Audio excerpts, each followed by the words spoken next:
Aren't you afraid being up here alone with a killer? No, sir. No, sir, I had the feeling that sooner or later...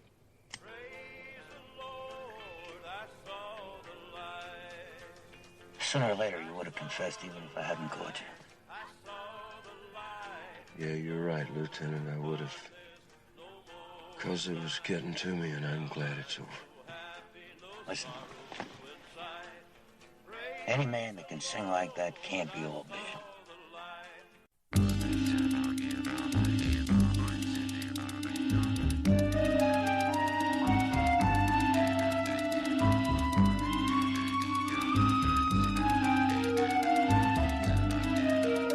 Greetings, Colombo fans, and welcome, sadly, to the final season of the Colombo Confound podcast. I am Sean. We've been doing this for... this is Steve. How long have we been doing this, Sean? 2 few years. years, I think. Has it been 2 years? Yeah. Yeah, and quite frankly, I'm a little bummed. Yeah, me too. You and I, we are going to continue podcasting after this on a different topic that we will announce. I think we've decided what it's going to be, but we'll just tell people when it's in our final episode. But this is it. We've got 4 more episodes of Colombo to talk about, and plus a few bonus and things there will be some. Discuss. Yeah, there will be some bonus content as well, and it's not like Patreon type bonus content. It's actually no. We never did that. Yeah. We never went that route. We even on our last podcast, we never charged, though. It was funny. It was one of those times where when we started realizing how many downloads we were getting for the last podcast, we were like, if we could just figure out how to monetize this, we could do this for a living. I think we could have with that podcast the way it was at the end. But we were. It was. Yeah, but we never did. We don't charge. I mean, we joke about having commercials and stuff, but that's just us being stupid. Do you know? Yeah. Do you know what irritates me though is that when people say, "Oh, there's this YouTuber," and I watch like people's YouTube videos, and I'm like, "This is the dumbest, most boring thing ever." You know, my podcast is better than this, but you know what? Mostly it's kids. It's the teenagers. It's the young'uns really that do it. All right, so. Do you want to sing it, Steve? Yeah, so tonight we are going to review Swan Song with Johnny Cash. Yes. Yeah. And I'm going to say right now, why Johnny Cash? What the hell prompted them? This is not a complaint.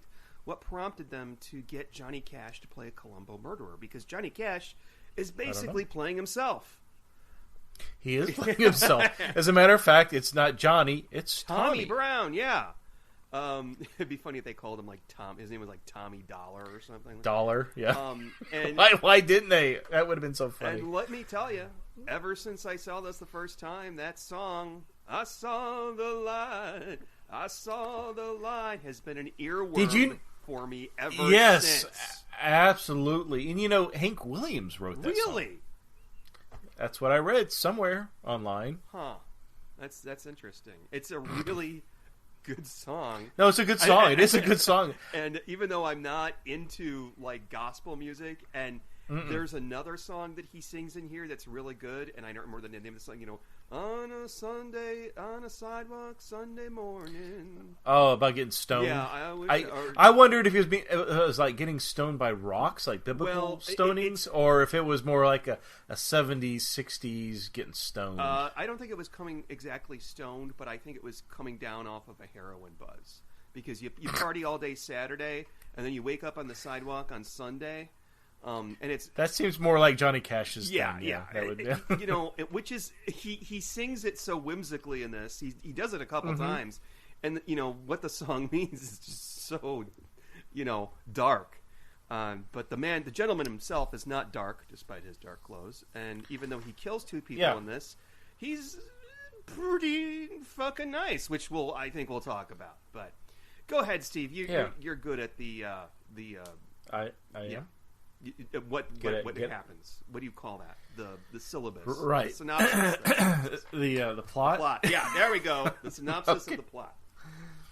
All right, so we're introduced to Johnny Cash. He is a gospel singer, and he is very popular. He's singing at sold out concerts, especially at one at Bakersfield. That's where we're introduced to him and Luke, his assistant. I'm not sure who Luke is, but Luke is also the brother of Tommy's wife named Edna. Okay. Who's a right bitch. Oh my God, yes. I think that she's probably the most evil victim since Dick Van Dyke's wife. But I think she's actually worse, quite frankly. And by the way, If I had to, I was about to say sleep, but I mean live with either.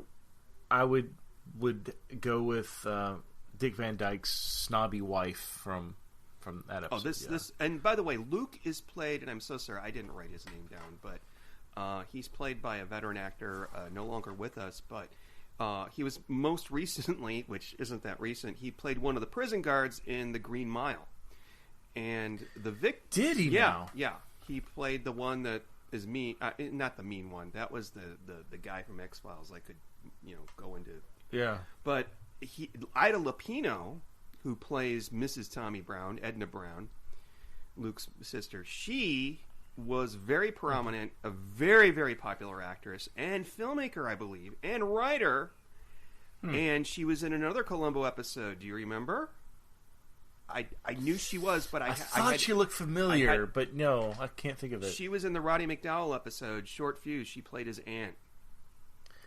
Yes, that's right. Yeah, so this is her second Colombo appearance. And there's also another person in this episode that will make an appearance in an upcoming review that we haven't done yet. I know. We're running out of episodes after this. He's coming up. I know exactly who you're talking about, and I wouldn't have known that if I hadn't looked at IMDb. Right. Which I don't know why that guy's in this, but anyway. No, but he's perfect. He's like he still the scene. Okay, we'll get to that. We'll get to that. Okay, so so we see the concert at Bakersfield, wherever, I'm not sure what theater they're at. But it was interesting. They obviously pulled film from one of Johnny Cash's concerts, and then mixed in filming for this episode. Mm-hmm. And they did some interesting voiceover work to kind of make a match. Yes. And that kind of threw me, quite honestly. Maybe back in the 70s, people wouldn't have really cared or maybe noticed, but in today's HD TV world, it was very drastic between the shots of people in the crowd at the concerts, people in suit, they dressed up in suits. Yeah, I know. To go to a concert. I think it's so cool to see footage like that, and you see real people and how they dressed up and stuff. It's like watching family movies and shit. So. Yeah, it was different film quality. They're obviously a different film quality, but yeah, that you could definitely see switching back and forth. I like that Tommy has a bunch of young girl fans. Mm-hmm. Oh yeah, really young. Yeah, and of course his wife Edna, she's 50 something, I guess. In this, she's not too happy about that. Well, she's a shrew, and she's jealous. Well, she's not jealous. She just wants to use Tommy. Well, they're all... Mm-hmm. She wants to build this $5 million tabernacle. Yes. I had to look that up. I wasn't really sure what a tabernacle was. I was not familiar with that term before this episode. How about you? No, actually, I found out what it was because there's this other podcast I do with Eric Escamilla called the Best Picture Podcast, and we just talked about a movie called Elmer Gantry, in which it's Burt Lancaster, and he and his girlfriend start a tabernacle, and it's literally just sort of like a non-denominational church, or Joel Osteen. You know who that is? Mm-hmm. Yeah, he's the guy that makes millions of dollars and doesn't have to pay any taxes because it's a church. Right. Wasn't he the one that when New Orleans flooded, he wouldn't take in not refugees, but you know what I'm talking about. I don't know. I don't want to confirm or deny that because I don't know. But he was the one that... Who was the rapper that he recently had at his church? Anyway, it's not important. I don't know. He looks like a cross between Jerry Seinfeld and Tim Allen. And he's just, I can't fucking stand that guy. Anyway. Yeah, he's got these big... He's got this really huge church. From what I remember reading about him, he takes a helicopter in from his home, his mansion, to his huge church, whatever. You know what? Yeah, it's abuse of funds. Yeah, I mean, I don't mind the church people. If you want to go to church, that's your business. But if you are one of these people who is taking money from poor people that should be spending the money on things like food and clothes and their mortgage... Instead of helicopters. Yeah. I have issue with that. Anyway, so Edna Brown, she's one of these people. Actually, no, she's not. She wants to build this tabernacle, and Tommy doesn't even own a car. He owns a broken down plane. It's still a plane. Well, it's a really shitty plane, and she's really nasty to him. Yeah, and poor Tommy, he's got like young girls coming up to kiss me, Tommy. I mean, that's literally a line. Of course, he just stares at Edna because he knows she's watching him. And Tommy has a little secret, little criminal kind of rapey secret. Yeah, we get to that. And it's kind of we find out that Luke. What would be his role in this? Is he a stage manager? I think that's a fair title. Yeah. Okay, so again, he's the brother of Edna, the wife of Tommy. So he even says, "What do you have on him?" Obviously, you both aren't happy, but you have something on him, and she won't tell him. Right. Edna won't tell Luke what she has on him. And something along the lines like, well, I'm not going to tell you. It's need to know, basically. And Tommy says something like, well, what if something happens to you? And she says, well, the good Lord will see that it doesn't. Wrong. No, sorry, lady. It's You're dying tonight. Not good news for you, Edna. You're going to die tonight. And there's this other character who has one line in the entire thing. I mean, 16.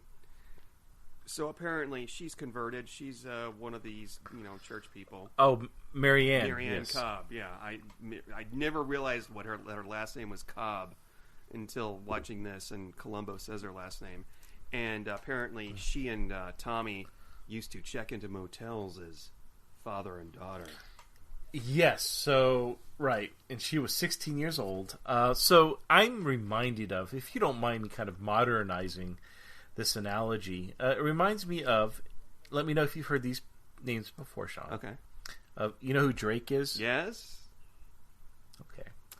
Millie Bobby Brown? Yeah. Mm-hmm. So there's supposedly something going on with those two, which reminds me of this. Yeah. So she's like 14 or 15. Yeah. And there's rumors going out that he's grooming her. Because like with texts and stuff like it came out because she said something in some interview the things that he texts her about, and it's really creepy. I'll let listeners like Google it, but and they're not the first. There's Roman Polanski, Gary Glitter. Yes. What was Gary Glitter? Was he into boys or girls? I can't remember. Don't recall, but I think his was just pornography. I don't think that he was caught with anybody. And he was in association with that guy from UK who did Jim Will Fix It. What was? Jimmy Savile. Savile. I think it's pronounced Savile. Somebody told me recently. Yeah. Oh, so he was creepy. Really bad. He was probably like Harvey Weinstein level of shit. Yeah, Weinstein. That's another one. Yeah. Well, at least Prince Andrew Weinstein apparently underage. Oh, Kevin Spacey. Kevin Spacey, yes. Who was the guy that did the X-Men movies? The what? He did the X-Men movies. Brian Singer. Oh yeah. He had a thing. Loves his boys and shower scenes. Yeah. So okay, we got off topic. So yeah, that's what's going on here. So nothing new. Obviously, Hollywood hasn't changed since 1974. Yeah. But what's interesting, though, is that even though Tommy has done this thing, which I'm sure nowadays would be despicable, for some reason he comes out and he calls his wife a hypocritical... I didn't write it down. You are a hypocritical son of a Bible preaching something. We somehow kind of forgive him for this because... We do, yes. And that's the thing. Johnny Cash, a.k.a. Tommy Brown, is a very likable character. Oh, yeah. Yeah. Even as the murderer, you side with him. You feel for him. He's almost put against a situation where we kind of don't blame him for wanting to kill his wife and his teenage lover. Mm-hmm. Yeah, he is a very sympathetic murderer, despite being guilty of statutory rape. I didn't want to say pedophile, but so the way that he is going to go about doing it is he has This is one thing I found interesting is that Luke, the manager. Oh, I want to tell this story. Luke, the manager, they're going from Bakersfield, California to L.A. Luke's taking the bus, and Johnny tells Luke, "Could you take my guitar with you?" Which is a first-time thing. And he said, "Strap it into a seat, have it right next to you, put a seatbelt on it, and all that in the bus." Fun thing, I actually thought about this episode a couple weeks ago because I was flying Southwest, and a guy came on with a guitar case. Because he understandably did not want to check it in to the baggage because they'll bust it all up, and it didn't fit in the overhead. So what the flight attendants did was there was an empty seat, and they literally did that. What he said, they put it in the seat, strapped it in with the seatbelt, and that's how it flew on the flight. And I almost took a picture of it and put it on Twitter because I was like, "Wow, it's Tommy Brown's guitar." That's funny. So I don't understand why Luke can take the bus to L.A. and Tommy and his wife, and for some reason Marianne, which is one of the, 5 or 6 or 7 girls that are in the choir, have to fly by this horrible plane. His point. Well, obviously he wanted his guitar to make it back to L.A. safely. So, it would have been better to have Luke killed off too, because he was obviously the reason the whole case got opened in the first place. But so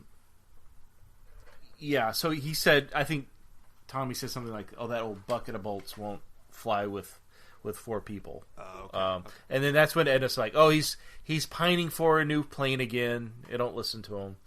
But yeah, so Tommy's plan is to obviously kill his wife. I don't know if Marianne, the 16-year-old, is so much on his hit list. I think he has to, though, because she's kind of a witness to his... Yeah. Oh, yeah. Is fooling around.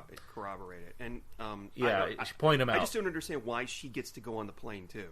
But... Yeah, it's weird. I don't know if Edna's having a relationship with her, too, because it's... It's kind of weird. Anyways, not that that's important. I don't think by 1970 standards it probably wasn't. No. But anyways, so Tommy decides that the game plan is to call in for the weather report. He finds out that weather's going to be pretty bad.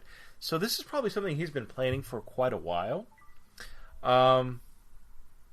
He packs up a parachute in his little suitcase that's for, what did they call it? A navigation kit. That's it, navigation kit. He packs that, and he also packs a thermos of Bill Cosby's finest cocktail. Be laughing at our ongoing joke about Bill Cosby. Will we ever not joke about Bill Cosby? I think we should. You know what? It's okay to joke about Bill Cosby. I think there are people who disagree, but yeah, let's joke about Bill Cosby. He's got the chocolate in the pudding pops. That was a horrible impersonation. I could do better. I'll do better. I promise. But anyway, so it's coffee that's been laced with some kind of sleeping pills, barbiturates. I don't know. Trazodone. That's what I take. Oh man, yeah, I love Trazodone. So, but I think it's funny. So they While Luke takes the guitar on his bus back to L.A., Tommy, his wife, and Marianne, which is it's really a marriage of convenience, right? Absolutely, it's not yes. a marriage Absolutely, of love. Yes. Well, they get. I mean, they're not having sex. I mean, They're he's not. having sex with Marianne, but Well, he's not I don't know having if he's sex having with sex with Edna. Marianne anymore. I think Marianne's been quote unquote converted into religion and stuff. But let me tell you, this. So they're flying from Bakersfield to L.A., which we hear later is about a 1-hour flight in a tiny plane like that. By the way, I will never in my life get in a plane like that. Really? People die all the time in plane crashes in those planes. And also, this was terrifying. This gave me a panic attack watching, even though I know it was studio shot. Really? And they're bouncing Right, around. it was and definitely studio I would shot, yeah. absolutely piss in my pants and be screaming and yelling if I was in that plane. I've only had bad turbulence once in my life, and I never want to have it again. There is no worse feeling than being out of control, and and I've had surgery several times, and that's nothing compared to turbulence. But anyway, So yeah, Edna has something on Tommy. We find out later it's obviously his relationship with Marianne.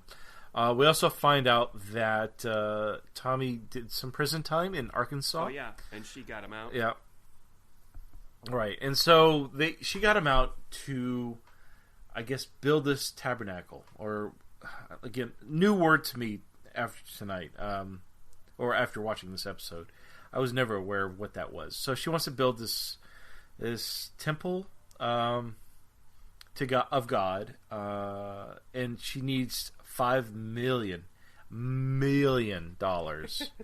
which in 1974, that's a lot of money. That's a lot of money today, but yeah. So they got like $1 million escrow, and she's going to use Tommy's singing his talent that draws all his the talent, yeah, to generate these concerts and make build the money towards this thing. So, and as she, I think she even called it to the organizer. She calls it's going to be the finest temple to the glory of the Almighty in America. Got to put the old USA in there, don't we? Don't get me started. Okay.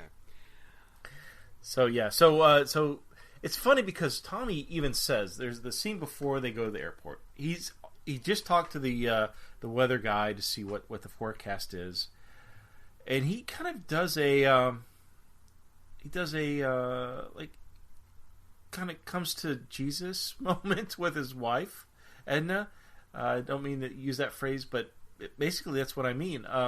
He's saying like, hey, let's talk about this. You using me, I'm using you. Let's break it up. I'll take half the mill in escrow. You take the other half, and you continue to do what you want. But let me loose. Let me free. But Edna is not going to have it. And so basically, Tommy makes that. He's already planned the murder, but he's giving her a way out. Yeah. If she were to say, Tommy, I think you're right. You need to be your own person or whatever. It would have been over. He would have there'd be no death. But I think she was so. She's a fucking bitch. I'm sorry. Yeah, that's horribly sexist and misogynist. She's a fucking bitch, and she had it coming. But yeah, well, Tommy tried to. It's so funny. If this person wasn't played by Johnny Cash, would I be sympathizing with him as much? Would you be if he was Robert Culp? Well, Robert Culp as a country western singer is kind of funny. Right. But you know what I mean? Johnny Cash is such a personable guy that you sympathize with him. So am I sympathizing with him because you want to? If this was played by... I can't even think of who this could be played by. It would have to be played by somebody who could sing. And I think that they hit it on the nose with Johnny Cash. Even though he hadn't been in a lot of movies, I read that he was in some movie with Kirk Douglas. Rest in peace, by the way. He recently died at the ripe old age of 103. But he didn't have a lot of acting chops, and I am just going to say this right. He did this really well in this. But yeah, I don't know who the hell else at the time could have played him. Maybe, oh God, Elvis Presley? I think he was. No, he wasn't dead by now, but he was kind of like in Vegas by now. Yeah. Maybe like Sean Cassidy. Or David Cassidy. I get the Cassidy. That would have been. mixed up. Yeah. What's the son's name? I think it's That's I think Sean. It's David is the one that just died. The one that was on the Partridge Family. Yeah, that would have been fun. It wouldn't have been. Why that would have been great actually, but whatever. But yeah, so he basically gives Edna a way out, and then she basically seals the deal. So he's got to kill her. Gotta say that. That sounds horrible. Mm-hmm. So it seals the deal that he's going to kill her. And poor Mary Ann. Jeez. Yeah, she's just collateral damage. I mean, you got to, she's a witness to basically the crimes that he's committed in the past, statutory rape. Which, by the way, he could have just waited until the statute of limitations passed and then just divorced her and everything. What is the limit on that? 5 years? I have no idea. That requires research. I know I'm an attorney. I don't practice criminal law, and I definitely don't practice law in California. So, yeah. Yeah. So Tommy, Edna, and Marianne take off in this little Cessna plane. Terrifying. Fucking terrifying. So he turns off the heat in the cabin, so that way Edna and Marianne are freezing, so they're going to want the coffee. Tommy! Right? So Tommy! We're cold! Yeah, no, when she gets the coffee, she complains about how horrible it is, but it's better than nothing. I mean, she just complains the whole time. This is the worst coffee I've ever had. And God forbid if you ever say in front of Edna, hell or damnation or anything. Gosh darn it, Can I hit the pause on this and just rewind to one point, by the way? What's that? The earlier scene where I think it's the theater owner who's telling her, like, oh, we wish Tommy Brown would be here more often. We sell so many tickets. The accountant in that scene, in the background, that tells them, how much money they made, that's Mike Lally. Oh, nice. So okay, I didn't catch that at all. Mike Lally spotting. I always spot the Mike Lallies. It's like, you always spot the it's numbers. like Bigfoot. Yeah, it's like Bigfoot. It's a spotting. You just don't really sure. Instead of a big hairy creature, it's a little old man with white hair. So Marianne and Edna drink the laced coffee, the hey coffee, and they fall asleep very quickly, by the way. Right. So Tommy then puts on a parachute that he's already bundled into his little suitcase, and he jumps out. Or he throws the thermos out the plane first. Oh, that's right. So there's no evidence That's of the important. coffee. Yeah. Yep. And I guess he's hoping that the bodies will burn completely, which I guess they don't. Yeah. Because Colombo orders an autopsy later. But he jumps out of the plane with his parachute and falls. Plane crashes into a mountain. Pretty sure none of them survived. I would have loved, though, Sean, if they would have included... It would have been out of taste for 1974, but I would have loved to have seen Edna suddenly wake up and see there's nobody piloting the plane. You know what? And the mountain is literally 50 feet in front of her. I did think of that myself, as they show the plane for a moment, kind of going down, because it goes up, it stalls, and then it starts falling, and I'm like, could you imagine if they woke up and then realized that they're going to fucking die? And her eyes widen as... Yeah, like the guy in Mad Max, the first movie. Yes!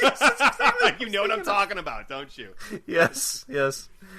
But no, they just show the plane exploding. I'm so glad you know what I'm talking about. But yeah, so Tommy lands, breaks his leg. Ouch. In the process. This is a painful murder scheme, let me tell you that. Yeah. Yeah, and he, and in the process... He's in a struggle because I guess he hears somebody in a car or a car door, but we never see that person. We do. It's a couple. Well, right, but we hear it early before that couple comes up. But anyways, so he stuffs the parachute in a log.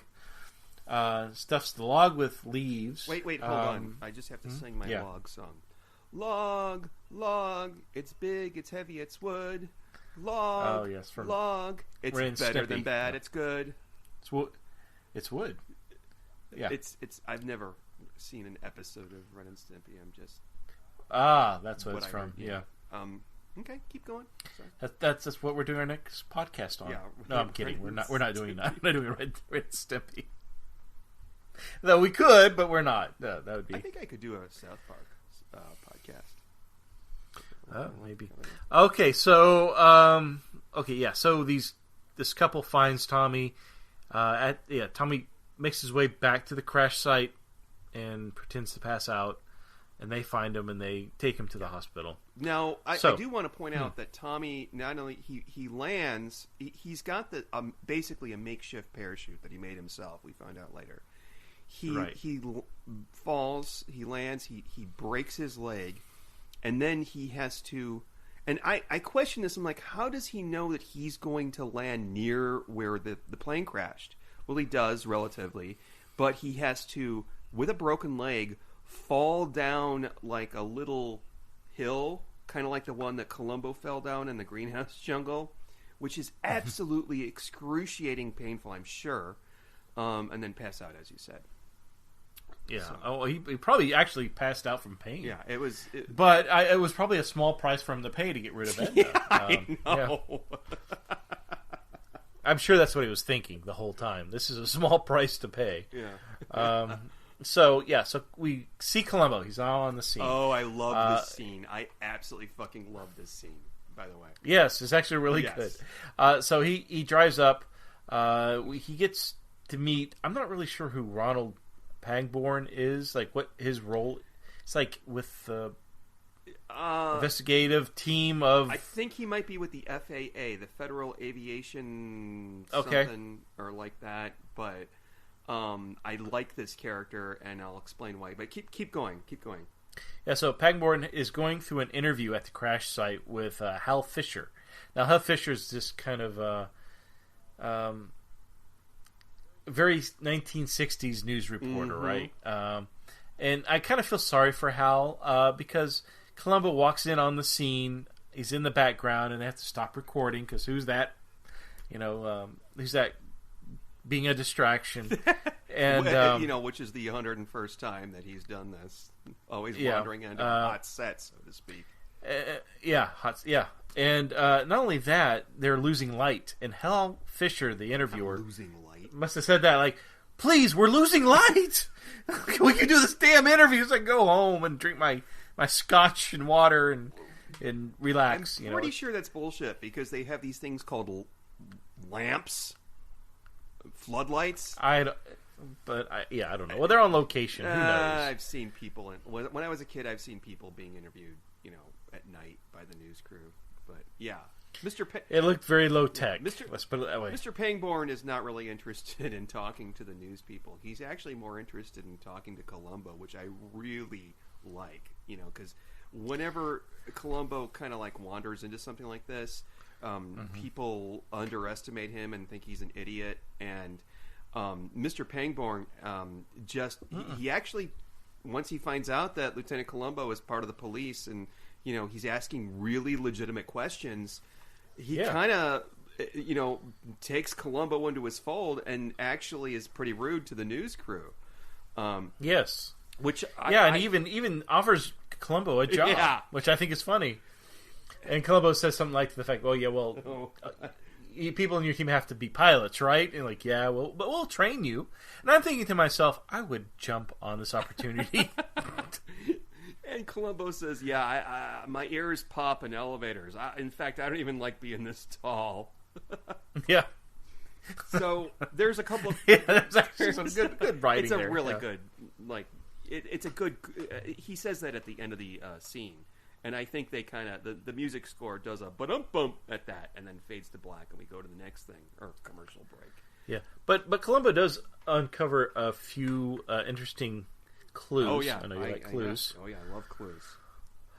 So one is that the seatbelt, the pilot seatbelt is unbuckled, which I'm surprised that's even there. Like, I would think that would have burned up.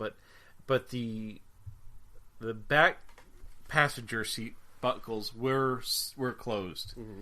Like that would what happened to the bodies? I mean, I guess they disintegrated. I'm not really sure. I was thinking the same thing because, as you mentioned, there's an autopsy done later on, and also I would have thought that they would have been like burned.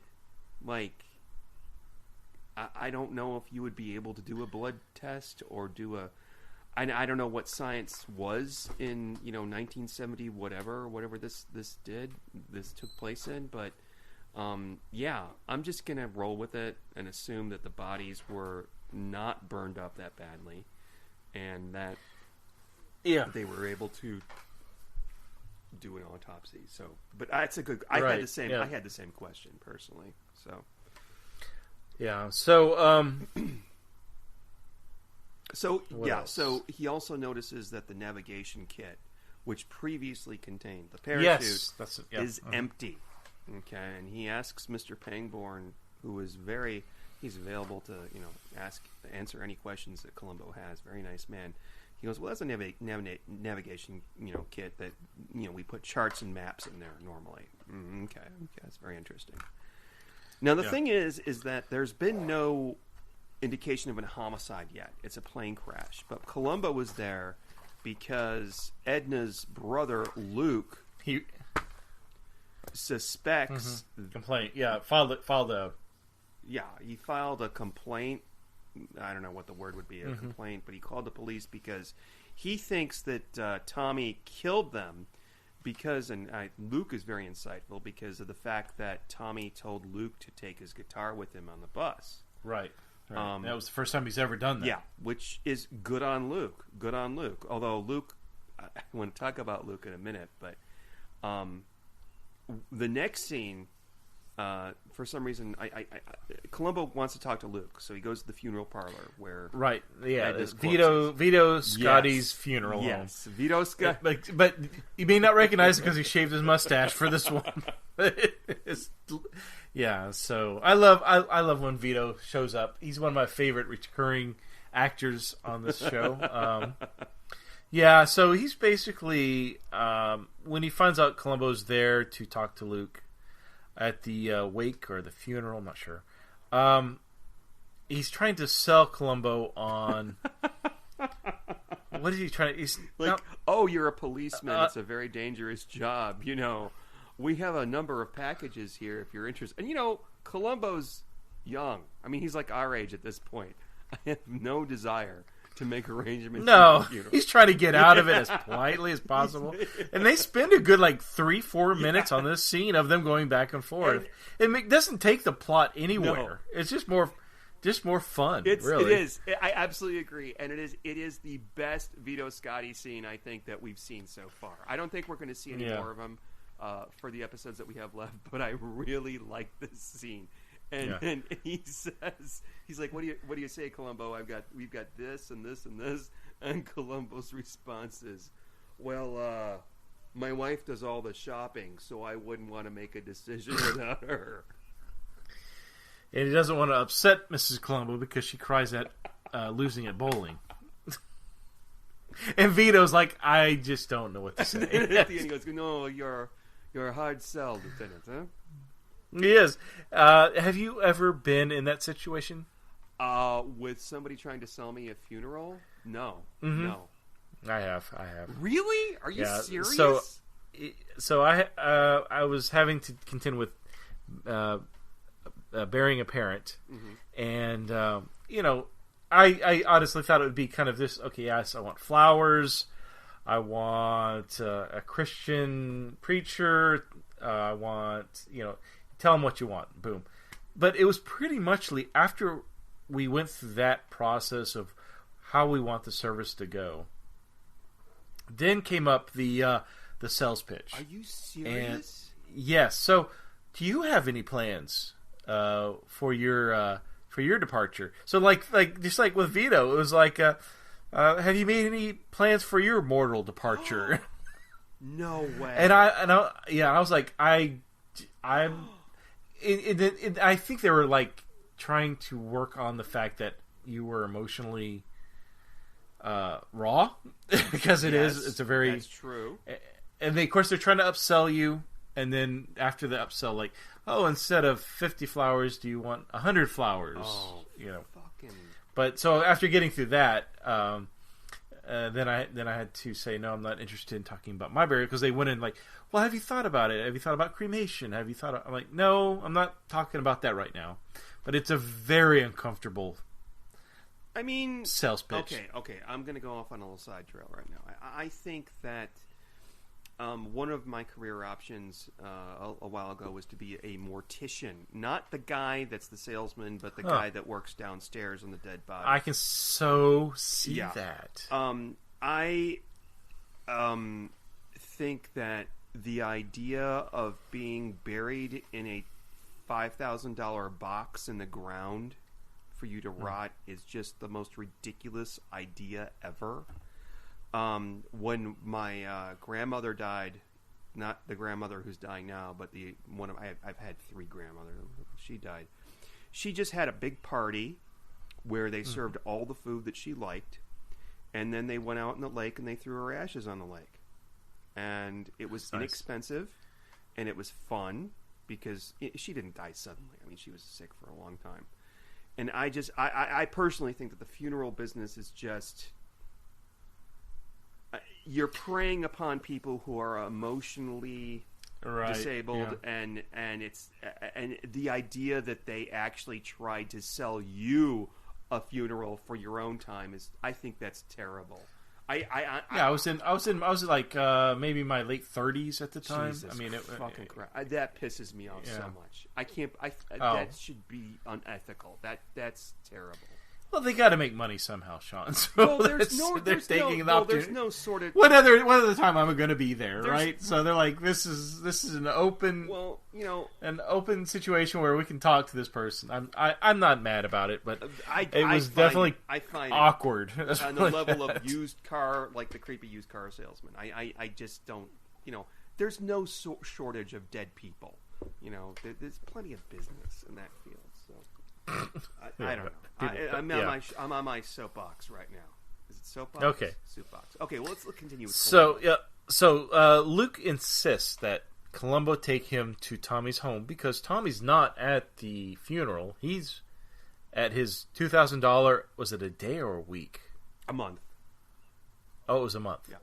That's nothing. Yeah. $2,000 a month rented home. Beautiful house, by the way. Wait, can I stop and back up a little bit? Oh, yeah. Colombo meets Luke at the funeral home when Luke comes out to, after paying his respects. And Luke literally almost threatens Colombo to go and talk to Tommy. And I've never noticed this before, but there's a moment where they're at Colombo's car, and Luke is standing at the passenger side door and glaring at Colombo like, if you don't fucking go talk to Tommy, I'm going to kick the shit out of you. And Colombo's like, well, okay, I guess. Which makes me think why, Colombo already has he doesn't exactly have his suspicions, but he goes along with it. And then they go to this $2,000 a month mansion that poor Tommy has, and I still say poor Tommy, that he is. Yeah. Tommy is surrounded by bikini-clad women, and I don't know if you noticed this, but yeah. So Tommy is singing one of his songs, and there's a girl over his right shoulder on the left side of the screen. She's wearing a pink bikini, and she is making some googly eyes, not at Tommy, but at Johnny Cash. I'm pretty sure those two fucked after that scene was. Done. Did you notice the look she's giving him and smiling? And I don't think that was acting. I think, you know what? I wouldn't doubt it. I wouldn't doubt it. I also and he stares at her. It's kind of funny. He kind of looks over his shoulder and stares at her, and she's smiling at him. And he turns back to the camera, and he's got kind of this little smile on his face, like, I'm getting it. I'm hitting that tonight. It was.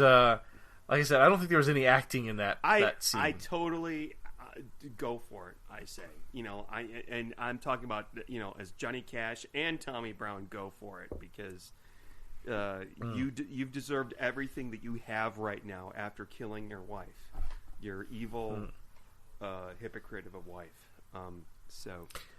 Yeah, and I also think it's interesting. Did you notice that it was cold outside? No. Do you know how I know it was cold outside? Because all those girls in bikinis had hard nipples. That's disgusting, Sean. No, because you could see the breath come out of their mouths when they were talking. I've never noticed that before. You perv. You absolute perv. You. I also have a well, I just think it's funny. He's standing there singing with like a 3-piece band, and there's girls in bikinis. There's like 4 or 5 of them just lounging. And was that Roy Clark behind him? I mean, who? Roy Clark? I don't know who that is. Oh, he's famous by Hee Haw. I never watched Hee Haw except when I was a little kid. I don't know, but I will say, or do you mean Roy Orbison? No, Okay. Roy Clark. There was one guy there after Luke punches Tommy. There was a guy that helped Tommy up that had the exact same hairstyle, and I thought, oh my gosh, maybe he's Johnny Cash's double. And I have this theory that later on in the episode, when Colombo was talking to Tommy in his living room, that guy, since he had the same hair, was a double. But that's anyway. Huh? Let's talk about. I didn't pick up on that. Let's talk about chili. Yes. So Colombo hadn't eaten yet, so he's starving, and he sees this magnificent layout of food, which is just a silver platter with chili in it. Excuse me. So he takes a bowl, and you kind of tell like something's not quite right about this chili, but he doesn't know how to say it. Right? It's kind of like when you eat somebody else's food when you're at their party, something homemade, and it's absolutely the most disgusting thing you ever put in your mouth. But you got to say, "Wow, this is an interesting flavor." That's what Colombo's going through. He's so excited to have chili until he takes that bite. He's like, "Wow, this is interesting. What am I tasting here?" And Luke tells him, "Oh, that's squirrel meat." and he says, "That's good, isn't it?" Colombo's like, So I'm thinking this is something that you would see on Beverly Hillbillies. Their victuals. What was your grandmother that served the victuals? What was her name? I don't remember. I honestly don't remember. That could be our next podcast, the Beverly Hillbilly podcast. No, there's not enough scotch in the world for me to do a Beverly Hillbilly. And we can, okay. This is my a pitch to you, Sean. So we could our next podcast, Beverly Hillbillies, and then we have to eat something of like country origin, like squirrel chili or vittle goose egg stew or something. I don't know, whatever. And we have to eat that while we review the episode. What do you think? Roadkill fillets or something. I don't know. I think that catfish from the concrete lagoon, I or wouldn't pond, eat, or whatever they I call it. wouldn't fucking eat. I fucking hate fish. Shellfish, yes, but this. Okay, so I come from a long line of hillbillies on one side of my family. And this scene treads very carefully on the line of being sort of like, hey, this kind of white trashy, kind of like, it's squirrel meat stew. And by the way, if someone gave me some chili and said this is squirrel meat chili, I'm like, fuck yeah, I'm trying it. Really? Yeah. Oh, no problem not me. whatsoever. I mean, hell no. Really? No. Sorry, All not right. squirrel meat. Okay. Well, I have my cutoff. I'm sorry, squirrel meat. No, not interested. That's like saying I have roadkill raccoon meat. Okay, no, here. that's a different thing. I'm not going to eat roadkill, actual roadkill, but I will eat squirrel that has been hunted and shot in the wild, just like I would eat deer. That's very squirrel though. It's yeah. Okay. How much meat could be on a squirrel? Not a lot. You know what? That's very un-Texas of you, Steve. I must say. And I'm the it's got to be from some lean. Chicago. That's got to be some lean meat too. Like I cannot imagine. Like I just can't. No. Okay. So yeah, Colombo after Luke takes a swing at Tommy. He's escorted off the property. He gets fired, obviously. If you take a swing at your boss, of course you get fired. But Colombo tells Tommy, I've got some questions to ask you, but in private. Now you're thinking, okay, it's going to be a barrage of questions. Yes. Do you know how many questions Colombo asked Tommy in private? Two. Yeah, Just two. It's two. But they do get to talk about the guitar. Why Tommy didn't have it on the flight? Because the pressure, an unpressurized cabin would cause havoc on the glue and the wood and whatever. Yeah, I don't know how much of that's true, but I'm going to assume that's all true because I know musicians take great pride in their guitars. So yeah, but it is a very organic conversation in which Johnny Cash is not confrontational at all. He has all the right answers to all the questions. I think he asks at one point, Colombo asks, why was your seatbelt unbuckled?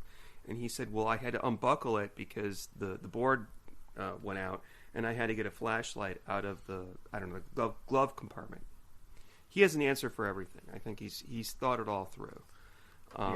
And I think it's very important to point out that this episode is very, very different in that this is probably the most confrontational they are between each other, and they get more cordial as it goes along. So we'll talk a lot more about that in a minute, but it's a good conversation, and also it's the first time in after I think maybe half an hour that Colombo actually talks to the murderer. And I'm going to applaud once again, Johnny Cash is so good. He's so good in this. Like, I was surprised. I mean, he was good. So, yeah. No, he's a very likable personality, and you want to, he's lying, but you want to believe him. And you're like, yeah, that makes sense, sure. And it did. Like, you find yourself agreeing with him. So again, it's just that alpha personality. But yeah, so Colombo asks his two questions. They talk about a few other things, and so now he's got to go to Bakersfield, I guess, to talk to the mechanic who worked on the plane, kind of tie up those loose ends, which was a funny scene. So Colombo doesn't like flying. I don't blame him. Yeah, he doesn't like flying. He doesn't like being on boats. He doesn't like... What else doesn't Colombo like doing? Cable cars. Doesn't like cable cars. Right. So it's funny just to see that go on with Colombo. He doesn't like being off the air. He likes the earth firmly below his feet. I agree with him. You know what? The reason he doesn't like flying in small planes is because Leslie Williams, the lawyer in Ransom for a Dead Man, took him on a really big, huge carnival trip in her plane. So right, yeah. Mm-hmm. Is her name Leslie Williams? So I like. Can't remember. I know who you're talking about though. Yeah, but yeah, I like that. What do you call that? They carry over things from other episodes. Mm-hmm. It's funny. Colombo is as the series kind of restarts every episode, so there's not very much that kind of continues over. So there's a few things that we know about Colombo that makes it interesting, at least to me, is that he doesn't like flying. He doesn't really have a wife that he lies about. He's got a dog. He's got a dog. He doesn't know how to work modern technology. So those little things are fun to watch. Mm-hmm. He always lights up a cigar at the least opportune moments when people ask him to put it out. Things like that are fun. Let's see what else. Oh, so we see that Colombo talks to Jeff, who's the mechanic who worked on the flight. He learns a little bit more. I felt like this was a little fluff of a scene. Yeah, there is a lot of fluff in this. And by the way, I looked up Jeff because I felt like I recognized him, like maybe he was in MASH or something. He is not. Couldn't find him in anything. He chews a lot of gum. But he confirms with the lieutenant that they had the ladies had their overnight bags. Tommy had his navigation kit and a thermos that we know was filled with coffee. But you would think that would be a clue. Why did the women have overnight bags but not Tommy? Because why would he pack an overnight bag if he wasn't going to need it? Right? I don't know. That's a good question, and I don't know. I have no idea.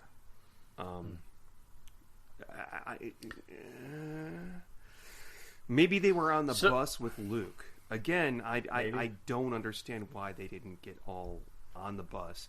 Because if it's a 1 hour plane ride from Bakersfield to L.A. in bad weather, just take the bus. You get there in 3 hours. You'll get there in plenty of time to sleep. But I know, but it's for the purposes of this episode, it's okay. So, yeah, and it would seem like they're trying to save money for this temple, right? This tabernacle. You would think using a plane. Tommy's not allowed a car, but he's allowed a plane. Like it seems like a plane with a fuel and maintenance involved. That would be an expensive hobby. Yes, absolutely, yes. Yeah. I remember we went out on a boating trip one time and we had to pay for the gas, and it's like 3 times more than gas for an automobile. Yeah. So we now go to the next scene.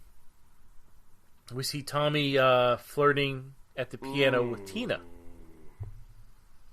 and Tina just doesn't know what to do. I mean, she's nervous because she's like 14 or something, and. She has a very high forehead. Tommy's into high foreheads. No, this is. Thank God Colombo interrupted. Let's put it that way. Yeah. This is really, I'm gonna say, really an uncomfortable scene, and I think he says to her because she's basically Mary Ann's replacement. Mary Ann is the girl who died there. And I think he says to her at one point, I want you to make a big old list of things that Tommy Brown can do for you. And then we'll see. We'll get to that. And it's so gross. And he actually says to her, like, you're pulling away from me. And she's like, well, I'm not sure. Your wife just died, which means she kind of wants him, but I don't know why.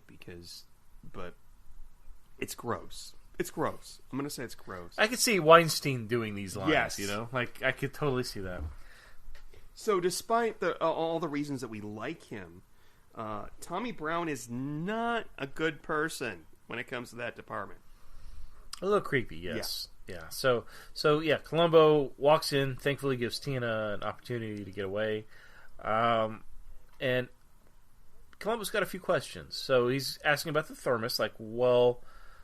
we couldn't find the thermos. What happened to it? And I like this scene because a lot of times when Colombo is trying to fish for answers with the killer, the killer will volunteer, like, well, this is what I think, or this is how I would have done it, or so Colombo uses that against him. Anytime someone gives Colombo a word of advice, I think that's always been a hint for Colombo. Like, oh, okay, he's trying to steer me into a certain direction. But in this case, Tommy's not doing that. Yes. So Colombo has to artificially instigate that conversation.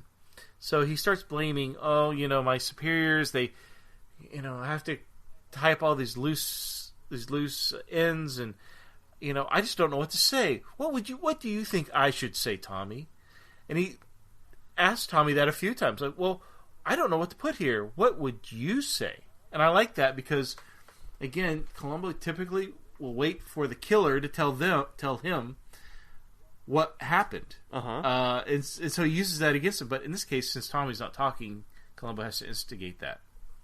Yeah, Tommy's not a talker. And not only that, but Tommy is unbelievably charismatic with Colombo. Yes. I mean, he's laughing, he's all jovial, and I'm actually going to. It reminds me of Donald Pleasance and Any Old Port in the Storm, in which every conversation that they have is pretty much. Oh yeah, it's the dynamic here between the murderer and Colombo is so unique and so fun, and I enjoyed every minute of it. Well, just like with Donald Pleasant character in this one, Colombo really admires Johnny Cash's character. Yeah, there's a mutual.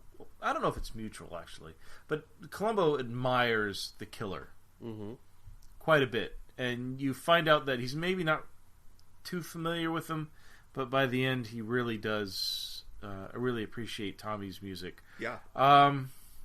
So, what else? We learn in this scene that Tommy was in the Air Force during the Korean War, and that's actually a big clue, I guess, what the word I'm looking for. It's a big clue for Colombo because he's able to look at his records and learn a little bit more about his history. We find out that Tommy wanted to be a pilot in the Air Force, but he... Oh, what? Well, I was going to say, there is a comment, and I don't remember if it's in this scene or if it's later, that, hey, you police, you can just press a button and you've got everything on microfiche, which, for folks our age, was a thing in the library when we were, in grade school. I remember. And there is a scene where Colombo goes and visits... I don't remember this guy's name.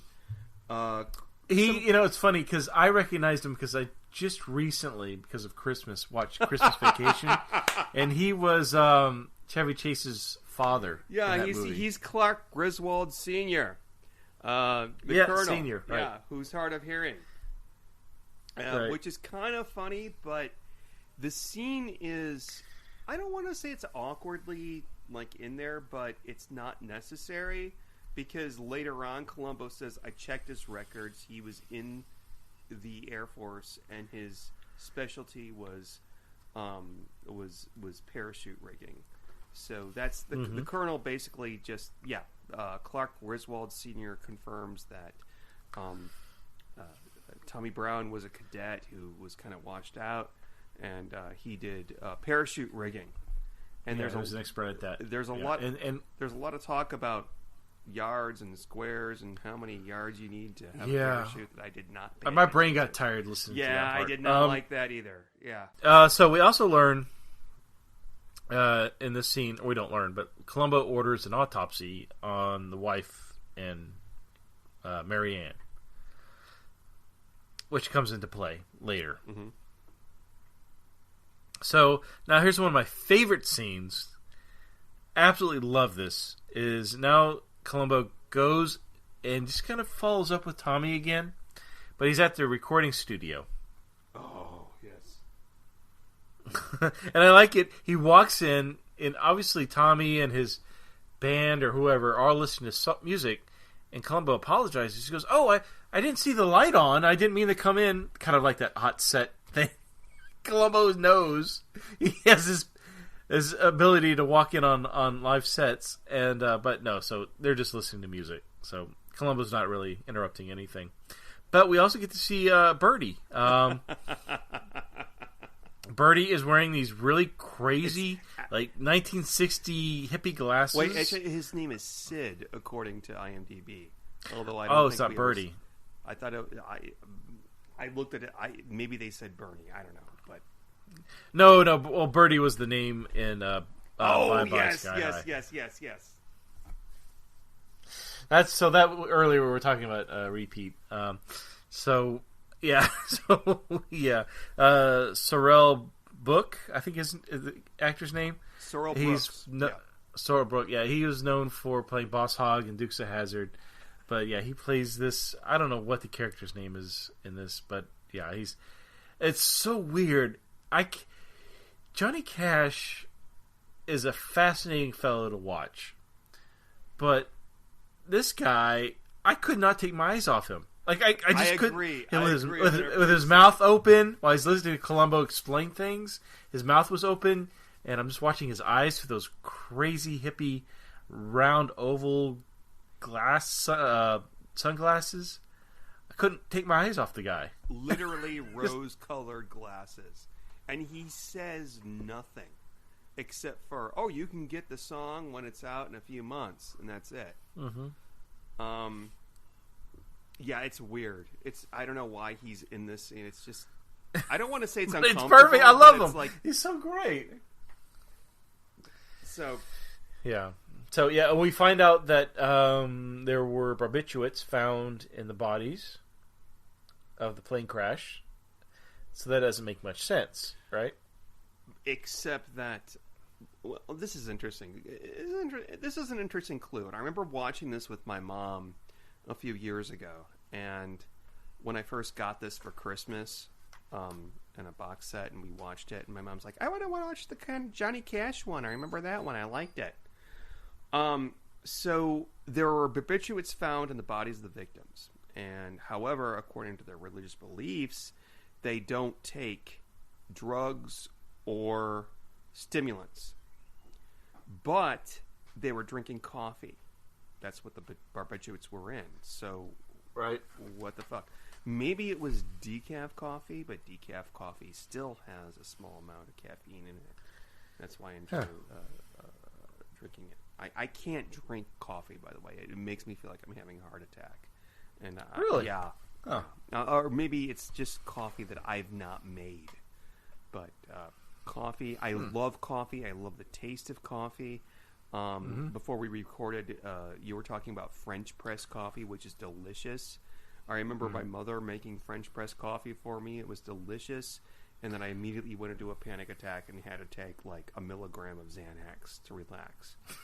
God, it was really bad. I can't deal with the. I'm more used to drugs that not depress you, but that don't make you. In other words, alcohol. I like alcohol more than coffee.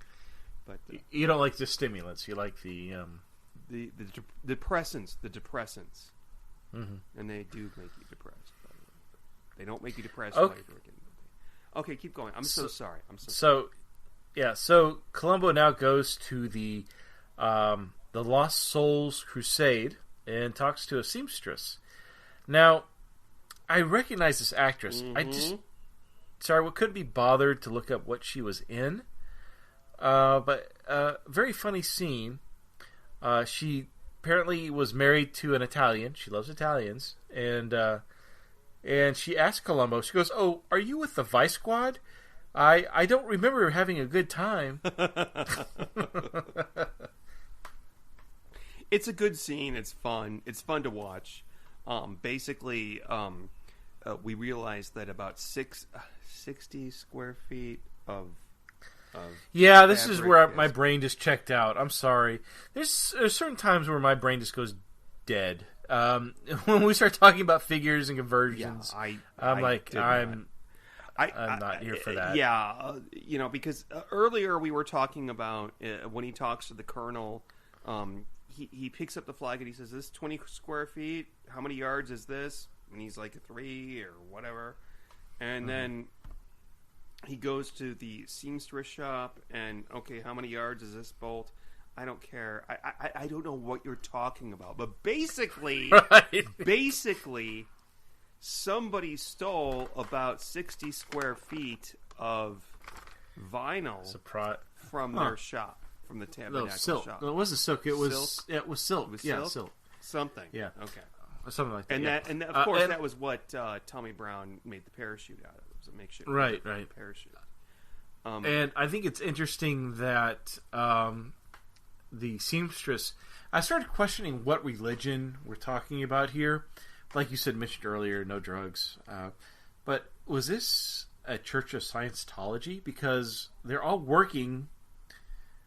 I'm assuming for no fee. They're just like little worker bees. Scientology was after this. I think it's just sort of their church. Like Mormons or something? No, I just think that they're just. Did they say what kind of religion this was?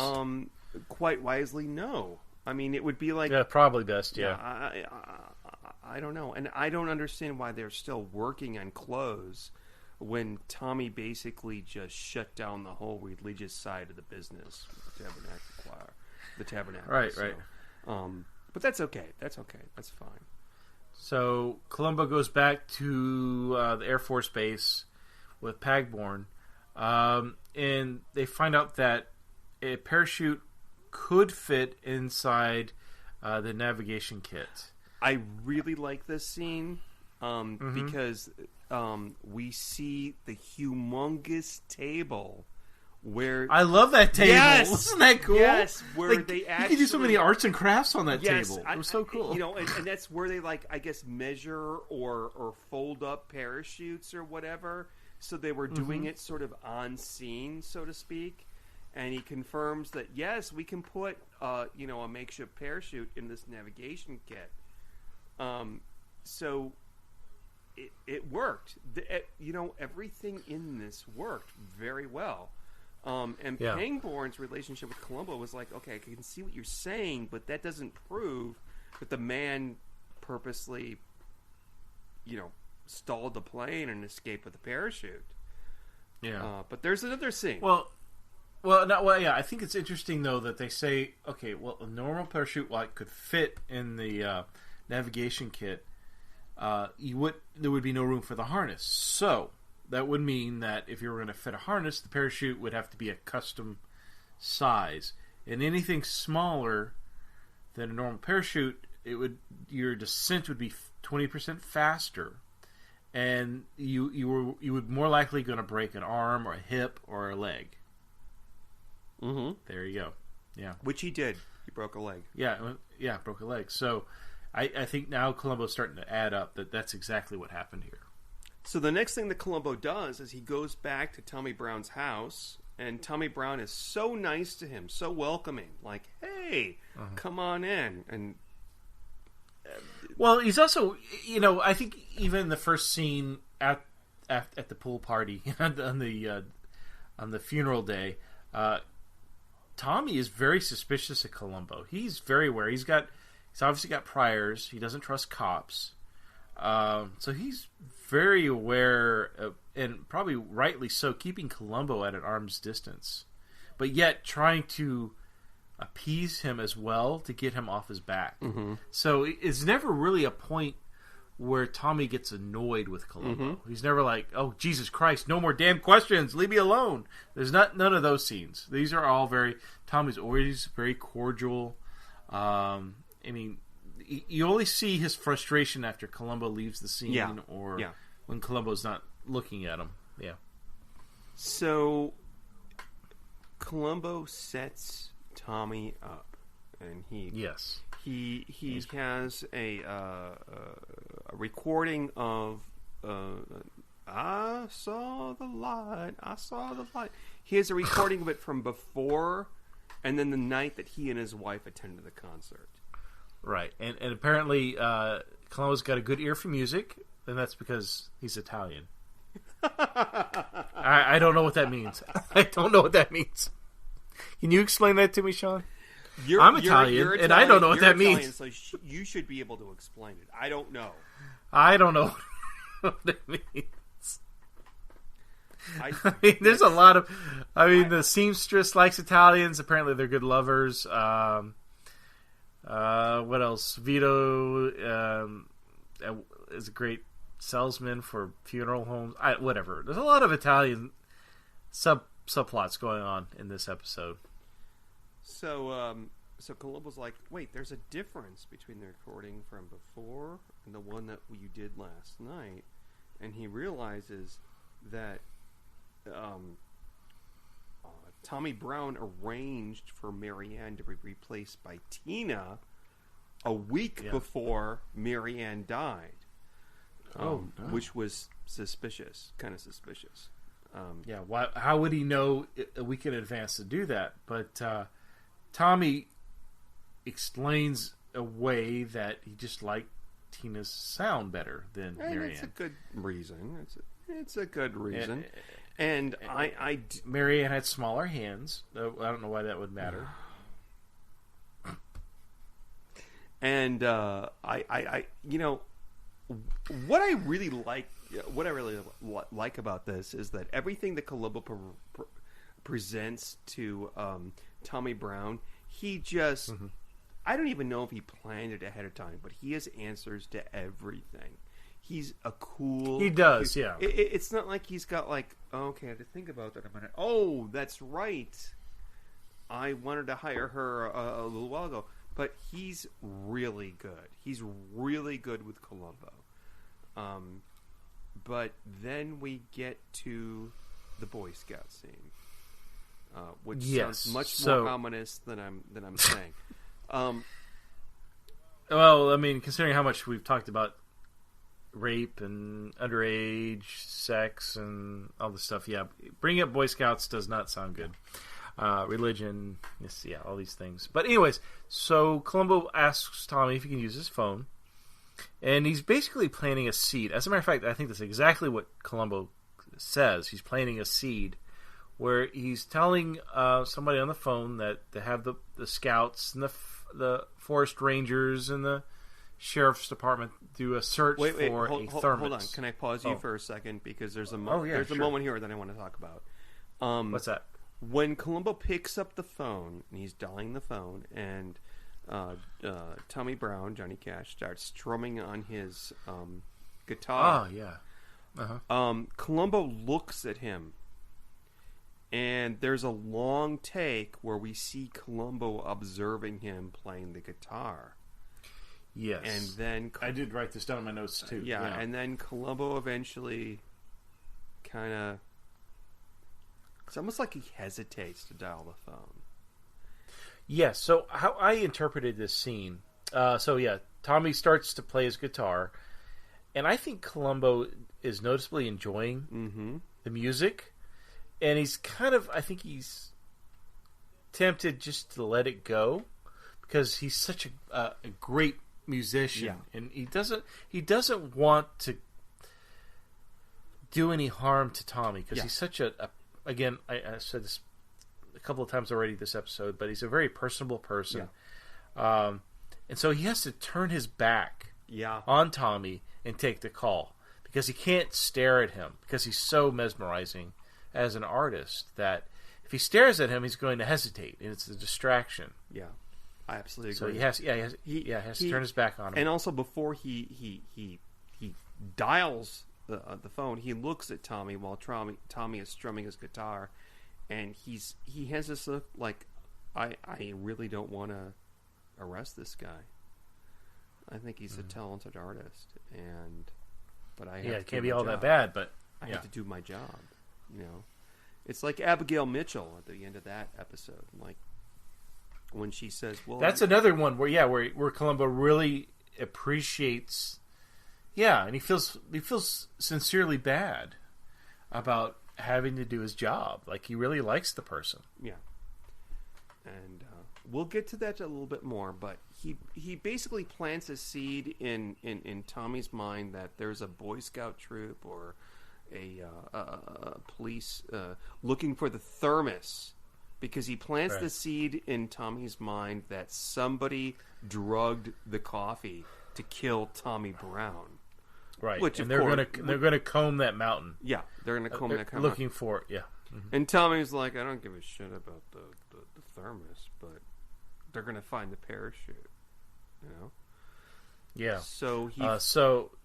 Go ahead. So Tommy decides he's going to go to the airport. He goes to LAX, which that parking lot we've seen in multiple episodes. Thank you. I can't think of what episodes, but I know we've seen it 3 times at least. It's been seen in Making a Perfect Murder. It's been seen in Suitable for Framing. Those are the 2 that I can think of. But. Yes, that it wasn't Suitable for Framing. That's right. Colombo is following Tommy to the airport, And Tommy's going through, I guess, the 1970s version of the TSA, and that's when Colombo finds out that he's got car rental keys on him. Not yet, because he's got keys on him, but it's not until he goes outside of the parking lot where his fellow policeman is using a police call box, the American version of the TARDIS, and he puts keys in there and opens it up, and Colombo realizes, oh, the clue is keys. So what happens next is Tommy Brown basically flies to San Francisco, drives... Well, wait, another thing I want to bring up. Okay, so when Tommy goes to that metal detector booth, no line. I know.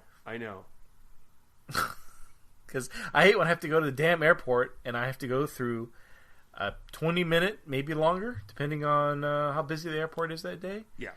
But those were the good old times, right? Well, as usual, we have to do that because some assholes fucked it up, and and now we have to endure that. Everything that we have to endure that's a pain in our ass is because some asshole in the past fucked it up.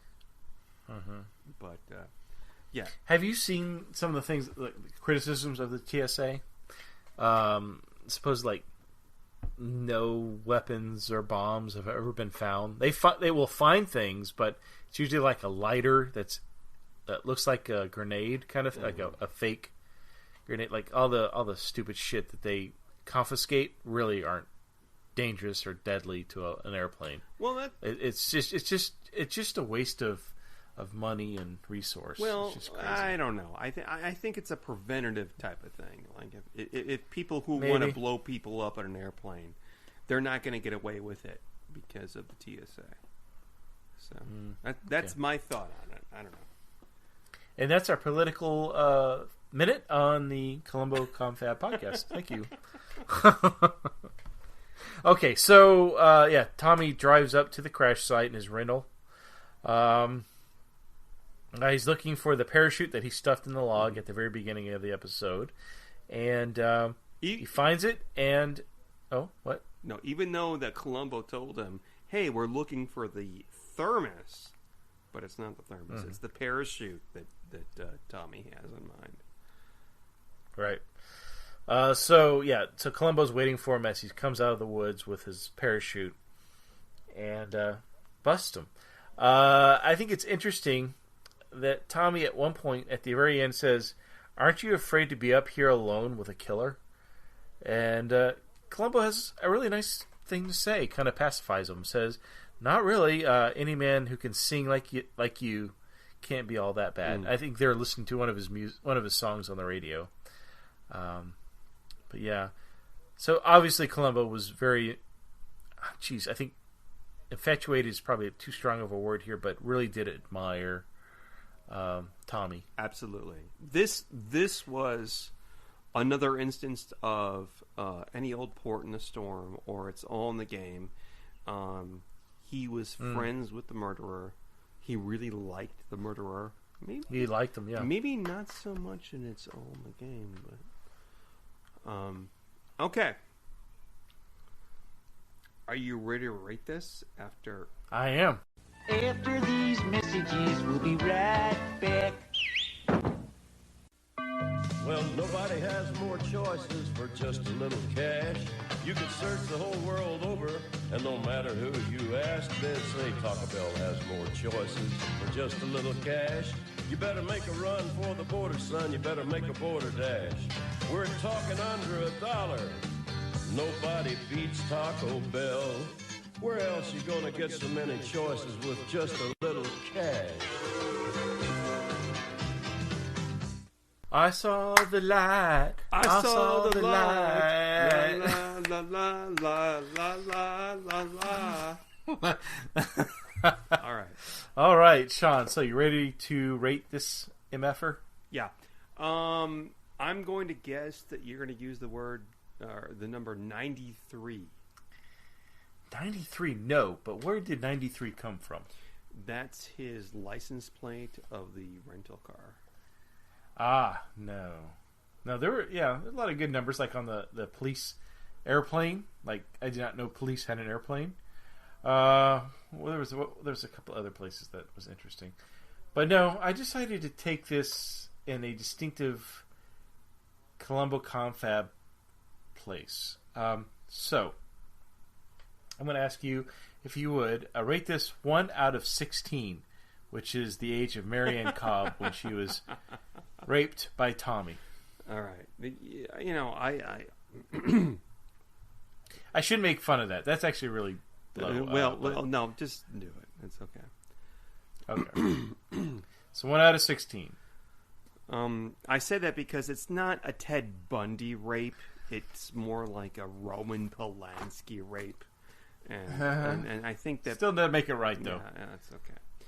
All right, 1 out of 16. And they really need to bring that MFR back to the U.S. Yeah, okay. I never it. Okay, I was going to go off on Hollywood, so let's just okay. Go. Sorry. Have you seen that movie, Once Upon a Time in Hollywood? Pretty good movie, but... Oh, no. Anyway, all right, so I go first. 1 out of 16. This is a 14. Yes. It's pretty damn good. Okay. I like this. Yeah. I like Johnny Cash in this. This episode is bloated. We have interviews between Colombo and the Colonel, the old deaf Colonel, and the old lady with the fabrics. We have interviews like, say for instance, Colombo goes to the hangar where the airplanes are, and he says, "Hey, where's the guy that?" And oh, that's Jeff over there, and he walks over there. I mean, there's moments in here that should be cut. Do you think it was because Johnny Cash was such a busy person that they had to fill in where he couldn't do his own scenes or something like that? Like I don't know. We've got him for a week, and we're going to film those episodes, the scenes with Johnny Cash for a week, and then we're just going to have to fill in, everything else with other characters. And I don't know. I don't know. But if you look at that scene of the party when Colombo shows up and Luke punches Johnny Cash, there is a Johnny Cash lookalike that may have filled in for later scenes. I did notice that. I think that may have happened, but I really,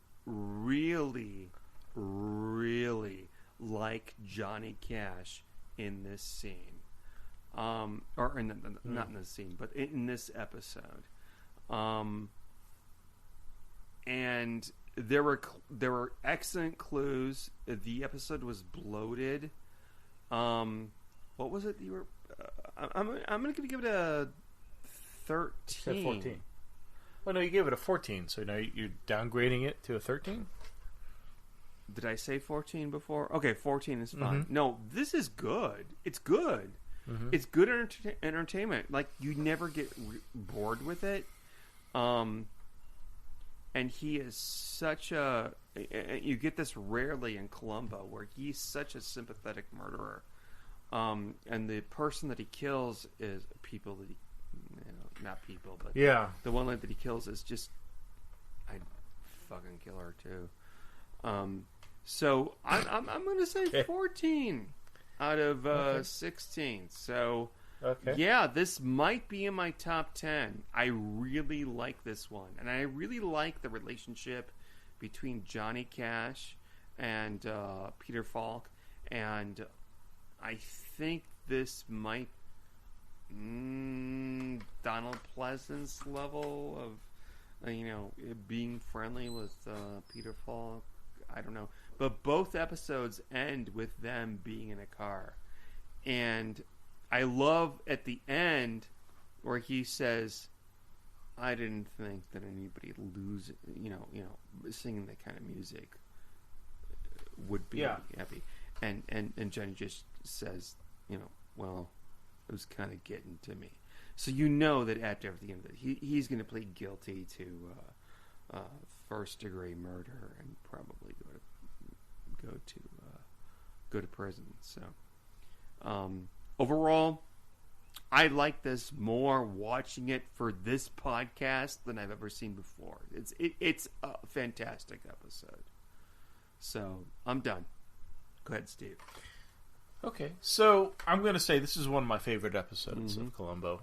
And it's interesting, I wasn't a big fan of Johnny Cash before this. This more or less put him on my map of interesting artists. I can't say I can name any particular songs. I do hear his music on the radio, and when I do, I really enjoy it.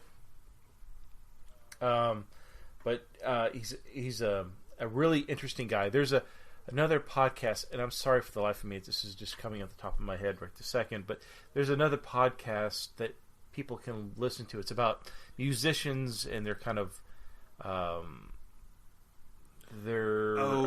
yes, I know. Downhill spiral. Yes, I know what you're talking about. The downhill spiral and some of the bad things they did. And there's one on Johnny Cash, and it's really good. I highly recommend that as a companion to watching this episode. I think you should listen to this. And I'm sorry I have to pull it up, but it's one of the more popular podcasts out there. But they do one on Johnny Cash. But he's a great musician. And it's funny because it's not typically the kind of music I listen to. I'm not into gospel. I'm not into country. But he really is a fascinating artist. And didn't Joaquin Phoenix do a movie where he played Johnny Cash? It's called Walk the Line. Joaquin Phoenix played him. And Reese Witherspoon played his wife. She won an Oscar. He did not. Yeah. Although he did just win an Oscar for playing the Joker. So, I have that. I have that movie on DVD, but I haven't watched it recently. So I really want to watch that film. I know I'm like probably 10 years late, but anyways, Johnny Cash, amazing. I thought he was just a fantastic artist. I agree. Fantastic actor. Again, this is from somebody who wasn't really familiar with him before this, but really enjoyed him. You really, like you said, you sympathize with him. He's such a personable. Again, I say that fifth time I said that tonight. He's just you sympathize with him. I mean, Edna is a right bitch. Yeah. I mean, nobody wants to. You say the word hell in front of her, and she goes into a sermon on why it's wrong to say the word hell. Like, no one enjoys that. Yeah. And who was the actress who played Edna? I can't think of her name. Looking it up now. Ida Lupino? Yeah, Ida Lupino. She was great. I mean, I'm not saying that the actress was bad. She was also fantastic. Her character, though, she played perfectly. You really hated her, and I think that's why we kind of sympathize with Tommy Brown, because who wouldn't want her dead? I mean, that sounds horrible. I mean, I would never want to hurt anybody, but she's that kind of person. As a matter of fact, you feel sorry mostly for Mary Ann because she's an innocent. She got screwed over by Tommy, and she ended up dying siding with Edna. But anyways, characters were fun. We had Vito, Scotty in there. We had the girl. We had the woman that was the seamstress. She was fun. Those characters, those one scene characters. They no real reason to be in there. We had the Colonel, which I can't think of what his name was. Clark Griswold Sr. He was in it. We had the guy who played Pangborn. I'm not sure what his title was, but he was great. There were a lot of great actors and a lot of great scenes. Again, it was like single scenes where these people they didn't really go anywhere, but they were just fun to watch. Yeah, I agree. And I don't know if it was filler or what. How long was this episode? Do you know? It was one of the longer ones on TV with commercials. It was 2 hours. So, wow. There was like the scene with Colombo talking to the Colonel where he's yelling at him, "What was he doing?" Blah blah blah blah.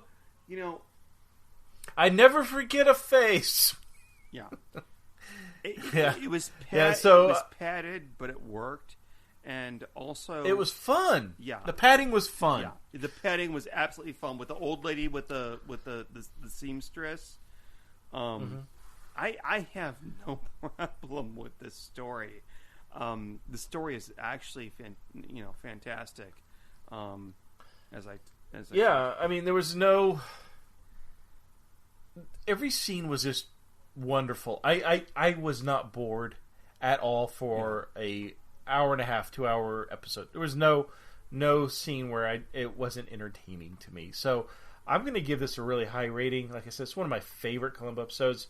Out of 16, I'm going to give it a 16. I love this episode, and every time I've watched this episode multiple times, and you brought up things that I missed, like the Johnny Cash lookalike. I never picked up on that, but I've seen this episode probably 4 times.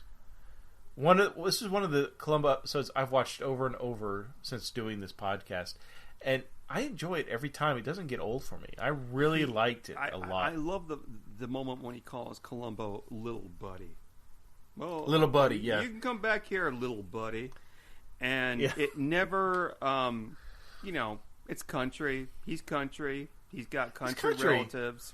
But it never... Squirrel meets chili. The squirrel meat chili is the only What doesn't this episode not have? It's perfect. It is really good. It is probably, I'm not going to say my top 5, but it was a decent episode, and it should be compared with Any Old Port in the Storm, which in which Colombo gets along with the murderer, and ironically both end with Colombo and the murderer in a car. Yes, that's right. And we always talk about what's going to happen after, like will he be convicted or not? I think so. He's just going to plead guilty, and he's got priors. I think this is one of the few times. When do you think Colombo picked up that he was the killer? I think he picked up that he was the killer when he found out that oh shit, I had a different answer for this. Because I don't know. For sure. I know that he had established it once he talked to the colonel and found out that Tommy Brown was part of the parachute rigging for real. But before that, I mean, Luke was like trying to get Colombo to like be like, okay, he's the murderer, whatever. And Colombo was I don't know. Yeah, I don't think Luke. I don't think Colombo believed Luke. He thought it was more just sour grapes. You know what I mean? But yeah, still a very fun episode. Very enjoyable. Highly recommended on my side. Yeah, I think it's one of the best. I really do. And I remember the first time I watched it, I was like, I don't know who Johnny Cash is. Yeah. And then right before Johnny Cash died, he made that really sad song that I can't remember. But otherwise, the songs that he sings in this are really good. They are. Yeah. They really are. So, all right. So, do we have any feedback this week, month? Okay. All right. Whenever last time we recorded. All right, we do have feedback. This is the part of the podcast where people on Google Analytics, apparently, they say, hey, we don't have any feedback. Hold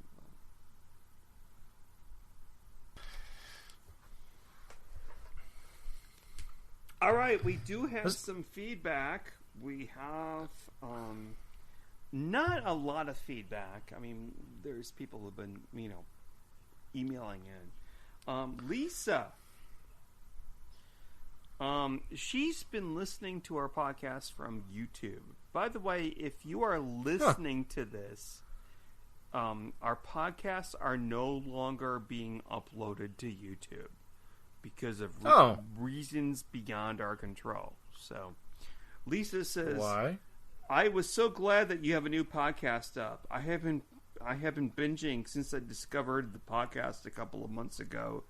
I really appreciate your humor, insights, and warm style. The only thing that... Oh, thank you. No, don't say thank you yet. Uh-oh.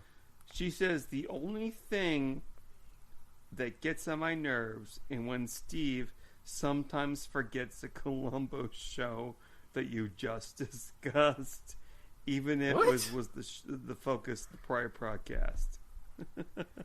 Wait, what? She doesn't like that we just talked about a show and then you forgot about it. Oh, like the next episode, I forget? Yeah. Oh, all right. Yeah, that's what we do. That's how we do these people. Okay. Can't please everyone. All right, somebody sent in a bit about...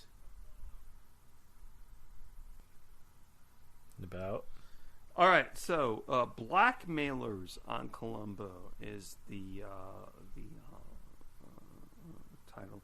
Hi, you bring an interesting point on your Colombo podcast about those who try to blackmail the murderer usually end up dead. Mm-hmm. Since the first victim of blackmailers' greed is Mrs. Lysenko, perhaps future blackmailers mentioned who end up dead should be referred to as being Lysenko'd. What? So when blackmailers approach their victims and they say, "Hey, I need money from you, or I'm going to tell everybody about how you murdered somebody," they're being Lysenko'd, just like Mrs. Lysenko. And that was from Bill P. All I know is that whenever I eat strawberries, I think of Miss Lysenko. Okay, do you remember, Steve, back when we did Grand Deceptions and Toad Squire? This is my Toad Squire. No.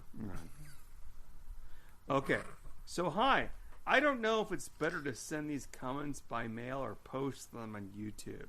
So, guys, don't post them on YouTube. A lot of people post stuff on YouTube, but we don't read it on the podcast, okay? In the episode Grand Deceptions, if you go to Wikipedia and search the Mr. Toad character from the Wind in the Willows book, you'll understand the reference. When I first heard it, I was able to make the connection. As for the rest of the story, I think it would have been a nice touch to have brought back the characters of either Springer or Morgan from By Dawn's Early Light and have them working at the Foundation and assist Colombo. Thanks for your time. Sincerely, Bill P. I don't know. Okay, this next one's from Ed. And I'm going to say right now, I'm a bit drunk. So don't, Okay, Ed. I want to say, while I can't thank you, it has been a fun ride that is ending far too soon. I will follow you to your next project, and and if it's half as good as Colombo Confab, it will still be fun. I hope so. I hope so too. All right. Cosby Murder Mysteries. Yes. No, we're not doing the Cosby Murder Mysteries. Jesus Christ. All right, Steve. Yes. It's time. Yes. It's time to For? spin the wheel. Yes. Spin the wheel now. I'm spinning it now. Doing it right now. Spinning.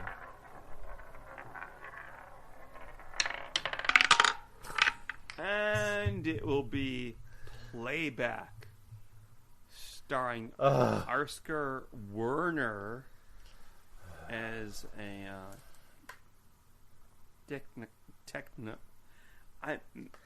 it's just going to be Playback. I'm really drunk. I can't tell more.